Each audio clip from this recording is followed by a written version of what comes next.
இது மகிமை நேரம். கர்த்தரும் இரட்சகருமாகிய இயேசு கிறிஸ்துவின் இடையற்ற நாமத்தினாலே மகிமை ஜீவி நேயர்களை நான் வாழ்த்துகிறேன். பிரியமானவர்களே, இந்த நாட்களிலும் தேவனுடைய அழைப்பு என்பதை குறித்து நாம் தியானித்து வருகிறோம். தேவன் நம்மை அழைத்திருக்கிறார், யாரெல்லாம் அவர் அழைத்திருக்கிறார், எதற்காக அழைத்திருக்கிறார் என்பதை குறித்து நாம் தியானித்தோம். நாம் மனந்திரும்பி வாழ வேண்டும் என்று, நாம் பரிசுத்தமாய் வாழ வேண்டும் என்று, நாம் நித்திய ஜீவனை அடைய வேண்டும் என்று அவர் நம்மை அழைத்திருக்கிறார். அவருடைய பணிக்கென்று, ஊழியத்திற்கென்று அவர் அழைத்திருக்கிறார். விசேஷமாய் யாரெல்லாம் முன்குறித்தாரோ அவரை அழைத்திருக்கிறார், அவருடைய கிருபையினால் அழைத்திருக்கிறார் என்பதெல்லாம் குறித்து நாம் தியானித்தோம். அவருடைய அழைப்பை நாம் ஏற்று அவருக்கு கீழ்ப்படிந்து அழைப்புக்கு பாத்திரராய் நடந்து கொள்ள வேண்டும், அதற்கான கிருபையை தேவன் தர வேண்டும் என்பதை நாம் தியானித்தோம். இப்பொழுதும் அவர் அழைப்பை நாம் அலட்சியம் பண்ணும் பொழுது, அவர் மனம் திரும்ப வேண்டும் என்று அழைக்கும் பொழுது, நீ பரிசுத்தமாய் வாழ் என்று அழைக்கும் பொழுது, நாம் அதை அசட்டை பண்ணும் பொழுது, அதை வசனங்களின் மூலமாகவோ அல்லது போதகர்களின் மூலமாகவோ அல்லது அவருடைய கிருபையினாலோ பரிசுத்தாவியின் மூலமாகவோ நாம் உணர்த்தப்படும் பொழுது நம்ம அசட்டை பண்ணினால் நமக்கு அவருடைய நியாய தீர்ப்பு எப்படி இருக்கும் என்பதை வேதத்தில் இருந்து நாம் தியானிக்க இருக்கிறோம். 2 தெசலோனிக்கே யோவான் 12ஆம் அதிகாரம் 48ஆம் வசனம், என்னை தள்ளி என் வார்த்தைகளை ஏற்றுக்கொள்ளாதவனை நியாயந்திருக்கிறது ஒன்றிருக்கிறது, நான் சொன்ன வசனமே அவனை கடைசி நாளில் நியாயந்திருக்கும். பிரியமானவர்களே, நாம் பார்த்தது போல எப்படி அவர் நமக்கு அழைப்பு கொடுக்கிறார் என்பதை குறித்து நாம் தியானித்தோம். அவருடைய வார்த்தைகளின் மூலமாக, வசனங்களின் மூலமாக அல்லது சுவிசேஷர்களின் மூலமாக, ஊழியக்காரர்களின் மூலமாக ஏதாவது ஒரு வழிவிலே அவர் மனம் திரும்ப வேண்டும், பரிசுத்தமாய் நடக்க வேண்டும், நித்திய ராஜ்யத்திற்கு உண்டான வழி என்பது எல்லாவற்றையும் குறித்து நமக்கு அழைப்பையும் உணர்வையும் கொடுத்திருக்கிறார். அதை நாம் தள்ளி நம்ம அசட்டை பண்ணும் பொழுது அவருடைய வசனமே நம்மை நியாயம் தீர்க்கும் என்று நாம் சொல்லப்பட்டிருக்கிறது. அந்த நியாய தீர்ப்பு, அந்த தண்டனையை நாம் அறிந்தோமானால் அது மிகவும் வேதனைக்குள்ளானதாக காணப்படுகிறது.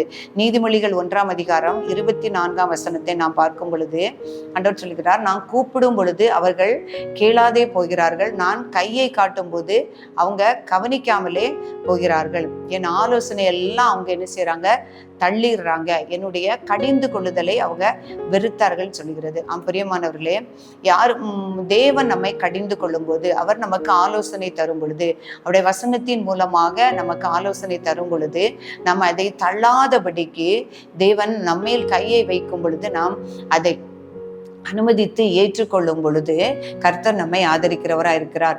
அதை விட்டு அவருடைய வசனங்களை தள்ளி, அவருடைய ஆலோசனைகளை தள்ளி, அவருடைய கடிந்து கொள்ளுதலை நாம் வெறுத்தோமானால் ஆண்டவர் சொல்றாரு, நான் உங்களுடைய ஆபத்து காலத்திலே நகைத்து நீ பயப்படும் காரியம் உனக்கு வரும் பொழுது உண்மை ஆகடியும் பண்ணுவேன் என்று சொல்கிறார். பிரியமானவர்களே, எவ்வளவு பெரிய ஒரு தண்டனை, ஒரு நியாய தீர்ப்பு என்று பாருங்கள். அவர் அழைக்கும் போது அவருடைய அழைப்புக்கு நாம் கீழ்ப்படியாமல் நாம் இருந்தோமானால், நாம் ஆபத்து காலத்தில் ஆண்டவரை நோக்கி நாம் கூப்பிட்டாலோ, அவர் சொல்றாரு, நீங்க என்ன நோக்கி கூப்பிடுவீங்க, நான் உங்களுக்கு நான் செவி கொடுக்க மாட்டேன், அதிகாலையில என்ன தேடுவீங்க, நீங்க கண்டடைய மாட்டீர்கள், ஏன்னா நீங்க அறிவை வெறுத்தீங்க, கர்த்தருடைய ஆலோசனையை வெறுத்தீங்க, அவருடைய கடிந்து கொள்ளுதலை நீங்க அசட்டை பண்ணினீங்க, நான் யார் மூலமோ அல்லது வசனத்தின் மூலமோ உங்களை கடிந்து கொள்ளும் பொழுது அல்லது ஆலோசனை தரும் பொழுதோ அதை நீங்க ஏற்றுக்கொள்ள மனதா இல்லாதனால உங்களுக்கு ஆபத்து காலம் வரும் பொழுது நான் உங்களை நகைப்பேன், நீங்க கூப்பிடும் போது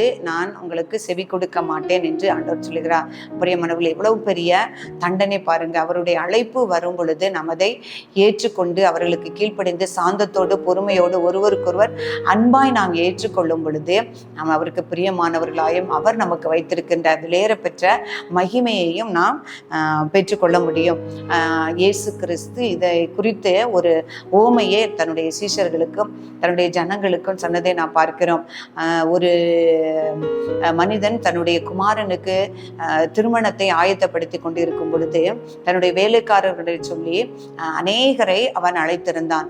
அந்த திருமணம் நடக்கும் பொழுது பந்தி எல்லாம் போஜனங்கள் எல்லாம் தயாராக இருந்த பொழுது அவன் தன் வேலைக்காரனிடத்தில் சொல்லி அனுப்புகிறான், அழைக்கப்பட்டவர்களை திருமணத்திற்கு நீர் அழைத்து கொண்டு வா என்று சொல்லும் பொழுது அந்த அழைக்கப்பட்டவர்கள் ஒவ்வொருவரும் ஒவ்வொரு சாக்கு போக்கு சொல்லி அந்த திருமணத்திற்கு வர அவர்கள் ஆயத்தமாக இருக்கவில்லை.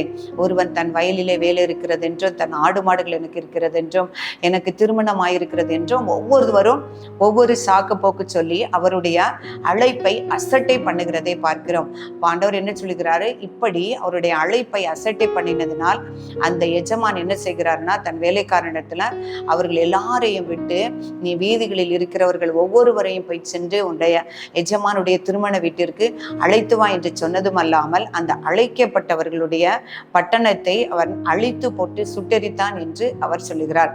அப்ப ஆண்டவர் இந்த ஓமையில என்ன சொல்லுகிறார் அப்படின்னா, நான் உங்களை அழைத்திருந்தேன், நீங்க அதற்கு செவி கொடுக்கல அப்படின்னா நான் உங்களை அழைத்து போடுவேன். அழைக்கப்படாதவர்கள், தெரிந்து கொள்ளப்படாதவர்கள் என்னுடைய ராஜ்யத்திலே பங்கெடுப்பார்கள். அழைக்கப்பட்டவர்களோ அதில் தகுதி இல்லாமல் தன்னுடைய ஆயத்தத்தை இழந்து போவார்கள் என்பதாக சொல்லுகிறார் என்று பார்க்கிறோம். பிரியமானவர்களே, நமக்கும் தேவனுடைய அழைப்பு வரும் பொழுது நம்முடைய வழியிலே நம்முடைய நடந்து கொண்டிருக்கிற அந்த தீமையான வழி, பொல்லாத வழியிலிருந்து விலக நாம் அழைப்பு வரும் பொழுது அதை விட்டு விலகி நாம் பரிசுத்தத்திற்குள்ளே அல்லது கர்த்தருக்கு பிரியமான ஒரு வழிக்குள்ளே நாம் செல்லாவிட்டால் ஆண்டவர் கர்த்தர் என்ன சொல்கிறார், நீ கூப்பிடும் போது நான் உன்னை கேட்க மாட்டேன், உனக்கு ஆபத்து வரும் பொழுது நான் உன்னை ஆகடியம் பண்ணுவேன், அல்லது உன்னை நகைப்பேன் என்று ஆண்டவர் சொல்லுகிறார்.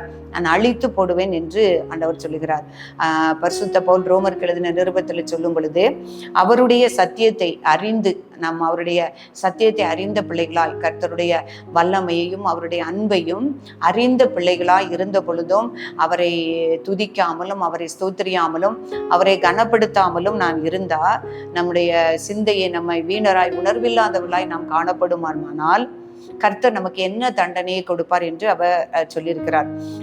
நம்முடைய சத்தியத்தை அறிந்தும் எல்லாவித சத்தியத்திற்கும் கோபத்திற்கும் அவருடைய கோபாக்கினை நம்மேல் வருகிறது என்று சொல்லுகிறார். என்ன கோபாக்கினை என்ன அப்படின்னு சொன்னா, நாம் என்ன செய்கிறோம், அவருடைய சத்தியத்தை அறிந்தும் அவரை வணங்காதவர்களாய் அல்லது அவரை ஸ்தோத்தரிக்காமலும் அவரை மகிமைப்படுத்தாமலும் அவரை கனப்படுத்தாமலும் இருந்து சில மனிதர்கள் என்ன பண்றாங்கன்னா, அந்த அழியாத அந்த தேவனுடைய மகிமையை விட்டு அவருக்கு ஆராதனை செலுத்தாதபடிக்கு அழிவுள்ளதாகிய அந்த மனுஷர்கள், மிருகங்கள், பறவைகள், பிராணிகள் உடைய ரூபங்களை தேவனுடைய ரூபத்திற்கு ஒப்பாக ஏற்படுத்தி அதை வணங்க துணிகரமாக பாவம் செய்கிற பிள்ளைகளுக்கு கர்த்தர் என்ன செய்கிறார் என்றால், அவர்களை அசுத்தத்திற்கு ஒப்பு கொடுக்கிறார்.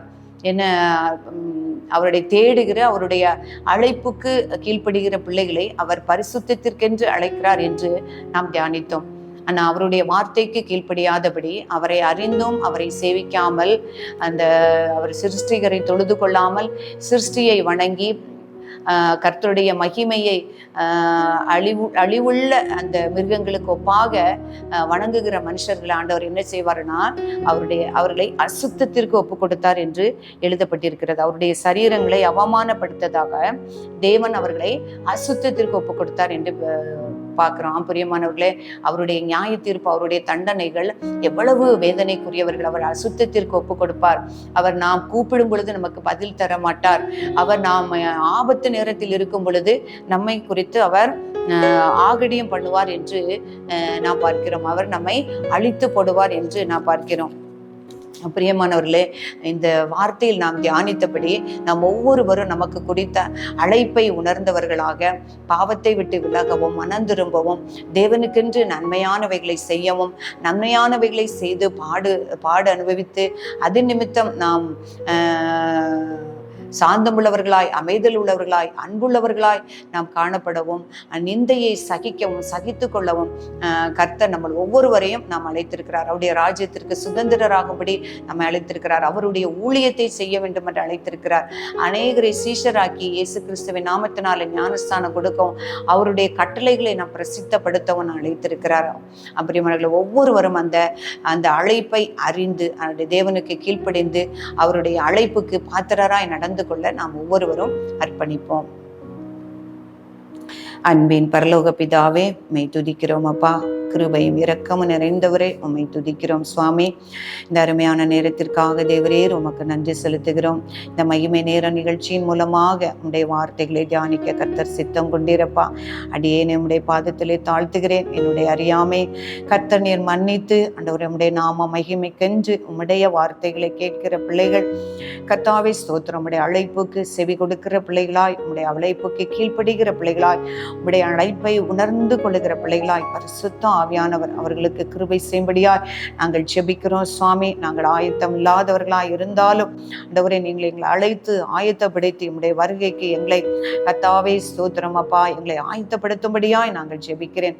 உம்முடைய மகிமைக்கு பாத்திரர்களாய் உம்முடைய நித்திய ஜீவனை சுதந்திரித்துக் கொள்ளத்தக்கதாக ஆண்டவரே எங்கள் ஒவ்வொருவருக்கும் கர்த்தர் கிருபை செய்யும்படியாய் ஜெபிக்கிறேன். எங்களை பரிசுத்தமாகவும் நாங்கள் மனம் திரும்பவும் கர்த்தாவே நீங்கள் அழைத்ததை உணர்ந்து கர்த்தாவே அதற்கு பாத்திரராய் நடந்து கொள்ள உதவி செய்யுங்க.